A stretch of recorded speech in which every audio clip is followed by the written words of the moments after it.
అంటే మనందరం చరిత్ర చదువుకొని అసలు ఫస్ట్ ఆఫ్ ఆల్ అతనికి కులం అంట కట్టడం తప్పు. ఎందుకంటే ఒక అంబేద్కర్ అవ్వచ్చు, ఒక అల్లూరి సీతారామరాజు అవ్వచ్చు, లేదు కృష్ణదేవరాయలు గారు అవ్వచ్చు, వీరిని మనం అందరూ ఆదర్శంగా తీసుకొని బతకాల్సిన జీవితాలు. బహుశా అప్పట్లో వీరు జీవించిన కాలంలో కులం లేదేమో.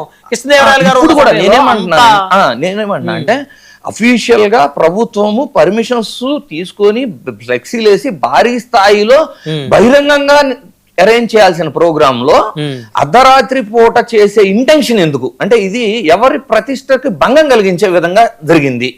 ఇంకోటి ఏంటి, అసలు రాయల వారు పరిపాలించిన ఏరియా రాయలసీమ అయింది. అవునా? అంత అంటే ఆయన పేరు మీద ఒక ప్రాంతమే ఏర్పాటు అయిపోయింది కదా. అలాంటి వ్యక్తి విగ్రహాన్ని ఎవరు వ్యతిరేకించరు. అసలు ప్రభుత్వమే ఇనిషియేటివ్ తీసుకొని పర్మిషన్స్ ఇచ్చి ఫ్లెక్సీలు వేసి భారీ స్థాయిలో చేయాల్సిన ప్రోగ్రామ్ ని అర్ధరాత్రి పూట ఎవరూ లేని సమయంలో ప్రతిష్ఠించాల్సిన అవసరం ఎందుకు వచ్చింది అనేది ఎవరు ప్రతిష్ఠించిన వాళ్ళ అంతే కదా. ప్రతిష్ఠించిన వాళ్ళు అసలు ఎందుకు అబ్జెక్ట్ చేస్తారు? మీరు ప్రభుత్వం దగ్గర పర్మిషన్ తెచ్చుకొని అఫీషియల్ గా చేయాలి కదా. అంత పెద్ద వ్యక్తి ప్రతిష్ఠ అనేది. సరే, అంశం పక్కన పెడితే జగ్గిరెడ్డి గారు ఎందుకు ఇన్వాల్వ్ అయినట్టు?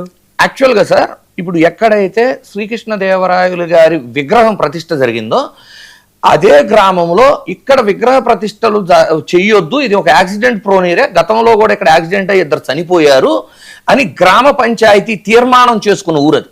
అదే ప్రాంతంలో ఒకప్పుడు అల్లూరి సీతారామరాజు గారి విగ్రహం ట్రై చేశారు. కొంతమంది రాజకీయ నాయకులు వాళ్ళ తండ్రుల విగ్రహాలు, స్వతంత్ర సమరయోధులు ఆ ప్రాంతానికి సంబంధించిన విగ్రహాలు ట్రై చేశారు.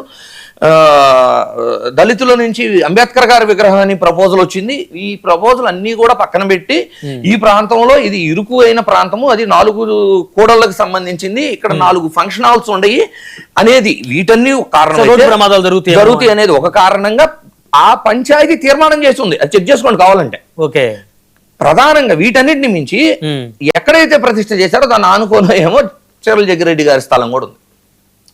ఓకే, ఆ విగ్రహ ప్రతిష్ఠ దగ్గరలో. సో ఆబ్వియస్లీ ఏమవుతుంది సార్, ఇప్పుడు నేనున్నాను, నా స్థలం పక్కన స్థలంలో ఏదో యాక్టివిటీ ఆల్ ఆఫ్ సడన్ అర్ధరాత్రి పూట జరుగుతుంది అంటే వెళ్తాం కదా. ఏం జరుగుతుందో చూడడానికి ముందు వెళ్తాం, మన స్థలంలోకి వస్తారా లేదా అక్కడే జరుగుతుందా. సో కొంత ఏంటంటే స్థల వివాదానికి సంబంధించి ఇటులో ట్రాప్ లోకి వెళ్ళి, ఇంకోటి ఏంటంటే అక్కడ విగ్రహ ప్రతిష్టని ఎవరు ఆపలు అక్కడ కూడా. ఓకే, ఇప్పుడు కృష్ణదేవరాయలు వారి పటాన్ని నేలకేసి కొట్టారు జగ్గిరెడ్డి గారు అనేది ప్రధానమైనటువంటి అదే ఎలిగేషన్ అది.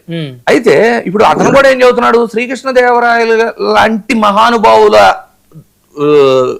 దగ్గర ఎవరు అపోజ్ చేయరు, కేవలం ఇది స్థల వివాదానికి సంబంధించో పర్మిషన్ కు సంబంధించో నేను వ్యతిరేకించా అంటున్నారు. అయితే ఇది ఎంతలా వెళ్ళిపోయిందంటే కులాల మధ్య చిచ్చుల. ఒకప్పుడు ఇప్పుడు అంబేద్కర్ గారి పేరు పెడితే ఎట్లా డ్యామేజ్ క్రియేట్ అయిందో, ఇప్పుడు కాపు సామాజిక వర్గపు సంబంధించిన వాట్సాప్ గ్రూపుల్లో కూడా వైఎస్ఆర్సీపీకి కాపుల మీద విద్వేషం ఉంది కాబట్టి ఈ విగ్రహ ప్రతిష్టకి వ్యతిరేకంగా పనిచేశారు అనే స్థాయిలో సర్క్యులేషన్ స్టార్ట్ అయిపోయినాయి.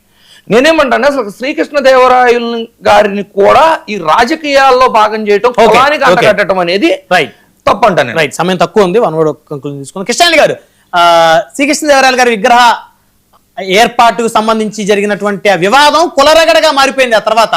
సో జగన్